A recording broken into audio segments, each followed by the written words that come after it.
Bom dia a todos, muito amados irmãos e irmãs. Nesta nossa caminhada do Advento, estamos no marco de uma virada, vamos dizer assim, né? Hoje é o último dia antes do início da novena de Natal, né? 16.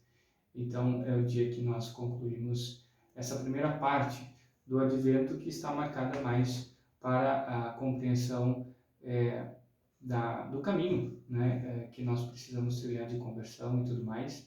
E agora nós vamos nos centrar cada vez mais nas figuras, né, que encerram a preparação próxima do nascimento de Jesus no Natal mesmo, né? Essa primeira parte que nos fala desse caminho de conversão nos aponta para a vinda do Senhor no final dos tempos, né? Porque a vinda de Jesus na nossa carne já aconteceu e a celebração desse mistério na liturgia, na fé, nos traz justamente toda a força, né, e toda a atualidade dessa verdade salvífica.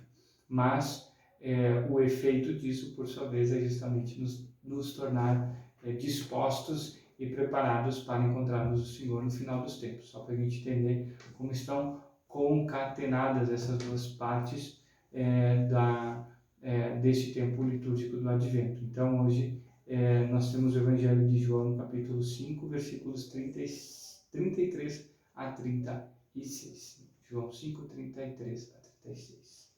Invoquemos o Espírito Santo, em nome do Pai, do Filho e do Espírito Santo. Amém.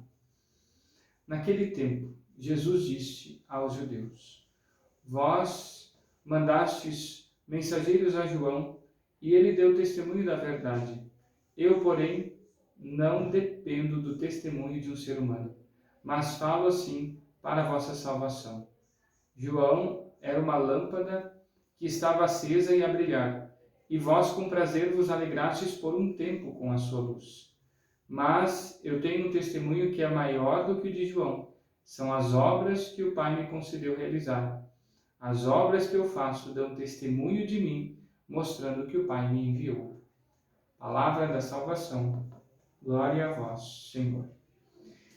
Muito amados irmãos e irmãs, o Evangelho de hoje, então, nos coloca, mais uma vez, e como outras tantas, diante da figura de João, e está centrada na ideia do testemunho, ou seja, o que é o testemunho? É alguém que atesta a verdade sobre uma outra pessoa ou um acontecimento, né?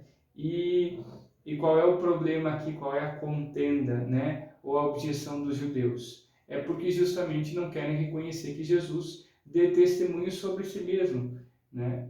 E aqui nós temos uma coisa muito interessante, porque a condição divina de Jesus, ou seja, o fato de ele ser Deus, né, a segunda pessoa da Santíssima Trindade, é uma verdade, vamos dizer assim, conhecida na sua essência só por ele, nesse momento. Nossa Senhora, bom, conhece, claro, ela recebeu a mensagem do anjo, José, ok, mas ali naquele contexto, mesmo João, né, ele sabe, conhece esse mistério, né, por uma graça, enfim, de Deus, mas o mais profundo dessa verdade é conhecido por Nosso Senhor. E aí nós temos aqui uma coisa muito importante, né? O testemunho, ele está assentado sobre a autoridade.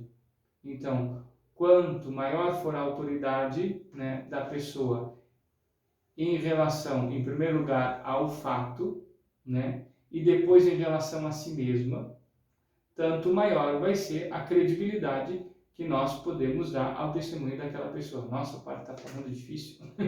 Mas vamos entender. Se quem vem dar o testemunho não é uma pessoa credível, né? Então a gente vai dizer, vamos dizer, sei lá, o cara está bêbado, né? Não vou acreditar no testemunho que ele está dando, né? Ele até pode estar falando a verdade, mas a condição dele não me dá credibilidade, né?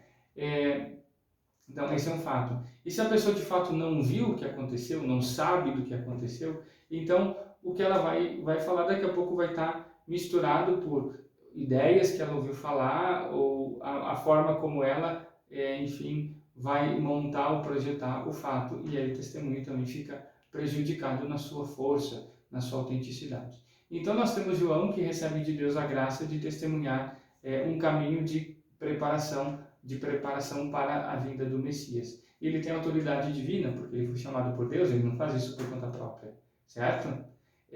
Então, ele pode, deve e de fato faz o que lhe é próprio, realiza a sua missão e é uma lâmpada. Então, justamente aqui vejam a ideia, tem um mistério, tem algo que precisa ser conhecido, e a lâmpada é uma, justamente, luz que me permite enxergar aquilo que precisa ser conhecido. Então, a luz é a condição para que o olho conheça o que tem diante de si. Então, por isso Jesus diz, João era uma lâmpada que estava acesa e a brilhar, e vós com prazer vos alegrastes por um tempo com a sua luz. Vejam só, essa luz permitiu que se conhecesse uma coisa, né? Uma verdade. Mas Jesus está dizendo que o seu testemunho é muito maior, porque justamente ele é a luz por excelência.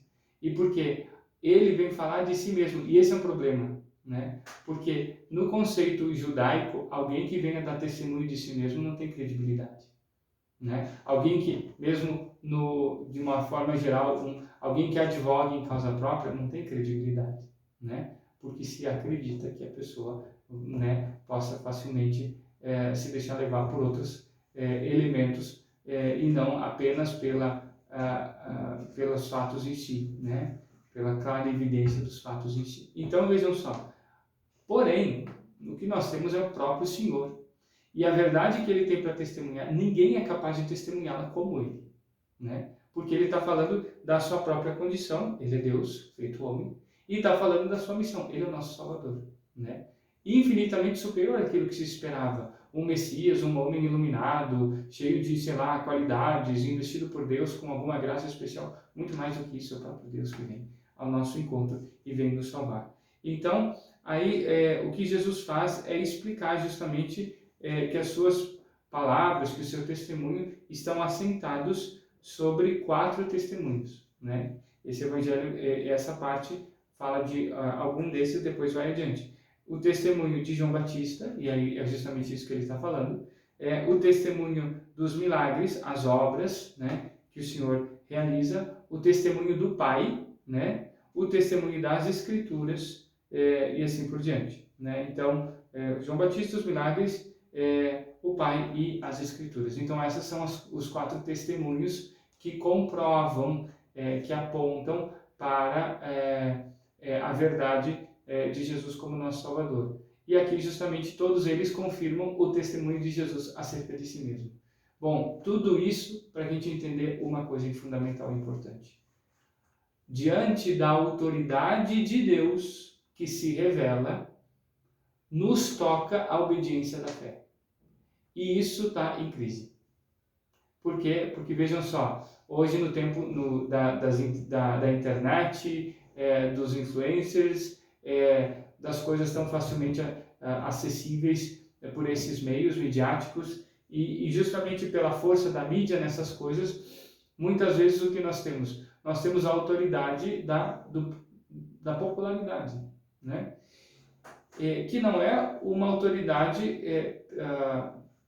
autêntica, em primeiro lugar, e depois nem comprovável, porque quem disse? Foi aquele que disse, que não sei o que lá e tudo mais. Então, nós estamos num tempo de crise de autoridade. E a raiz dessa crise está justamente na nossa incapacidade de reconhecer a autoridade de Deus que se revela. A autoridade de Deus que fala conosco na Escritura. A autoridade de Deus que fala conosco na igreja. A autoridade de Deus que fala conosco na liturgia.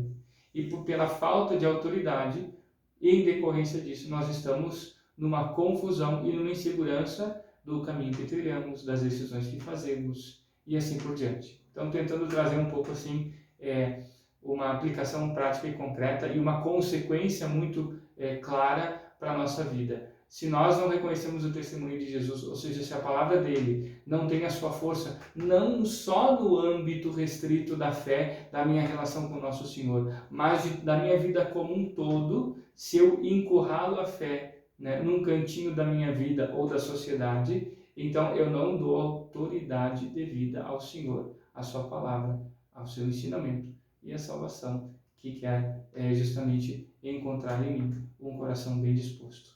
Abramos os nossos corações, Abramos os nossos ouvidos, a fé vem pela escuta, tenho dito isso muito, né? Então, aprendamos a escutar com obediência da fé a palavra do Senhor, que nos instrui na verdade revelada, que nos conduz no caminho da salvação e que estabelece, nutre e consolida uma relação firme, profunda e de amor com o Senhor. É isso que nós precisamos nesse tempo, para que o Natal tenha sentido, valor e espalhe seus frutos na nossa vida e a partir da nossa vida também, na vida de tantos outros. Porque, alcançados por esse testemunho, não podemos não nos tornar dignas, autênticas, convincentes e até mesmo encantadoras testemunhas do Cristo. Louvado seja nosso Senhor Jesus Cristo, para sempre seja louvado. Queremos agora, como de costume, rezar pelos nossos irmãos que hoje celebram o dom de sua vida, o seu aniversário, ou o dom da família pelo vínculo do matrimônio, ou seja, aqueles que casados na igreja foram introduzidos no mistério da aliança do Senhor e, portanto, vivem uma obra de Deus e não simplesmente uma união nesta vida ou para esta vida. A esses todos e a todos, enfim, que hoje celebram alguma dessas coisas, nós queremos elevar a nossa oração, a nossa gratidão, o nosso pedido, a nossa intercessão a Deus pelas mãos de Maria, para que sejam alcançados abundantemente pela graça e pela bênção de Deus. Ave Maria, cheia de graça, o Senhor é convosco, bendita sois vós entre as mulheres, e bendito é o fruto do vosso ventre, Jesus. Santa Maria, Mãe de Deus, rogai por nós, pecadores, agora e na hora de nossa morte. Amém. O Senhor esteja convosco, Ele está no meio de nós. Pela poderosa intercessão da bem-aventurada Virgem Maria, nossa Mãe, de São José, seu castíssimo esposo, e de nosso padroeiro São Pedro, desça e permaneça sobre vós, vossas famílias, vossos lares, vossos trabalhos, a bênção de Deus Todo-Poderoso, Pai, Filho e Espírito Santo. Amém. Desejo a todos um dia abençoado. Fiquem com Deus.